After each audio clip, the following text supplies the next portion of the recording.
মায়ের যদি প্রথম সন্তান মেয়ে হয় তাহলে তার জীবনটা অনেক সুন্দর হয় এবং সুখের হয়। কারণ মায়ের প্রথম সন্তানটি মেয়ে হলে মায়ের কোনো বান্ধবীর প্রয়োজন হয় না, কারণ তার মেয়েটি ধীরে ধীরে বড় হওয়ার সাথে সাথে মায়ের ভালো বন্ধু হয়ে যায়।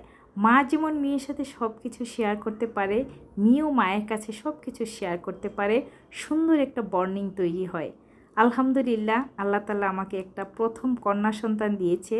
আমার দুইটা মেয়ে আলহামদুলিল্লাহ। সেজন্য আমার মেয়েদের সাথে আমার সুন্দর কিছু মুহূর্ত উপভোগ করতে খুবই ভালো লাগে। আমি অনেক বেশি এনজয় করি। সময়ের সাথে সাথে ভালো লাগাগুলো আরও অনেক বেশি কাজ করে। হ্যালো ভিউয়ার্স, আসসালামু আলাইকুম। আশা করি সবাই ভালো আছেন। আলহামদুলিল্লাহ, আমিও ভালো আছি।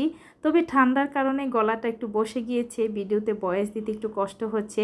এটা হলো আজকে ঈদের তৃতীয় দিন। তৃতীয় দিনে ছোট্ট কিছু রান্নার আয়োজন করেছি কিছু ভালোবাসার সন্তানদের জন্য। তাদেরকে বাসায় ইনভাইট করেছি, তারা আসছে, তাদেরকে খাবার দাবার খাইয়ে মা মেয়ে ছেলে সবাইকে নিয়ে বাহিরে একটু ঘুরতে বের হয়েছি।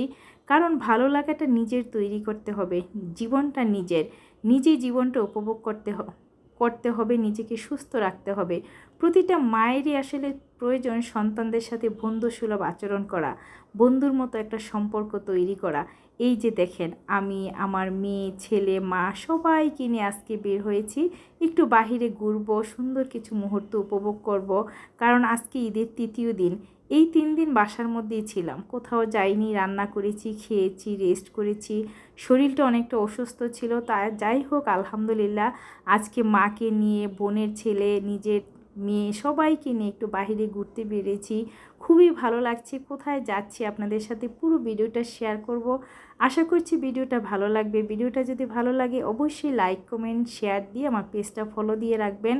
আর আপনাদের সুন্দর সুন্দর কমেন্টে আমাকে অনেক বেশি উৎসাহিত করে নতুন নতুন ভিডিও তৈরি করার জন্য। আর যে সকল আপু ভাইয়েরা আমার ভিডিওগুলো শেয়ার করেন তাদেরকে অসংখ্য ধন্যবাদ। এই যে মেট্রোতে উঠেছি, অনেক লোকজন, আমি যেখানে যাচ্ছি মনে হচ্ছে যেন আমার সাথে সাথে সবাই যাচ্ছে, এত বেশি ভিড় ছিল মেট্রোতে। তবে চড়তে খুব ভালোই লাগছে। আর দেখেন আমার 2 মেয়ে, তারা 2 বোন সারাক্ষণ এইভাবে লেগেই থাকি, একজন আরেকজনকে ছাড়া মনে হয় যেন চলতেই পারে না। যাই হোক, যেখানে যাচ্ছি প্রতিটা মুহূর্ত এনজয় করছি, একটু ছবি তুলছি, দাঁড়িয়ে একটু ভিডিও করছি। যেহেতু প্রতিদিন আপনাদের সাথে আমি ডেইলি ব্লগগুলো শেয়ার করি, সেজন্য আমি সবার সাথে আমার সুন্দর মুহূর্তগুলো, ভালো লাগার মুহূর্তগুলো একটু শেয়ার করছি। আর ভিডিওতে ভয়েস দিতে অনেকটাই কষ্ট হচ্ছে, কারণ ঠান্ডায় আমার গলাটা একদম বসে গিয়েছে। যাই হোক, সবাই আমার জন্য দোয়া করবেন। আর যদি আমার ভিডিওগুলো ভালো লাগে অবশ্যই আমার ভিডিওগুলো শেয়ার করে দিবেন। আর এই ছিল ভালোবাসার মানুষদের জন্য ছোট্ট রান্না। একটু ডিমের কোরমা করেছি, চিকেন রোস্ট, বিফ বোনা করেছি, এগুলো খাওয়া দাওয়া করি। সবাই মিলে বাহিরে ঘুরতে গিয়েছি। কোথায় ঘুরতে গিয়েছি সেটা পরবর্তী ভিডিওতে অবশ্যই আপনাদের সাথে শেয়ার করব। খুব সুন্দর একটা জায়গায় গিয়েছিলাম, খুব সুন্দর মুহূর্ত উপভোগ করেছি।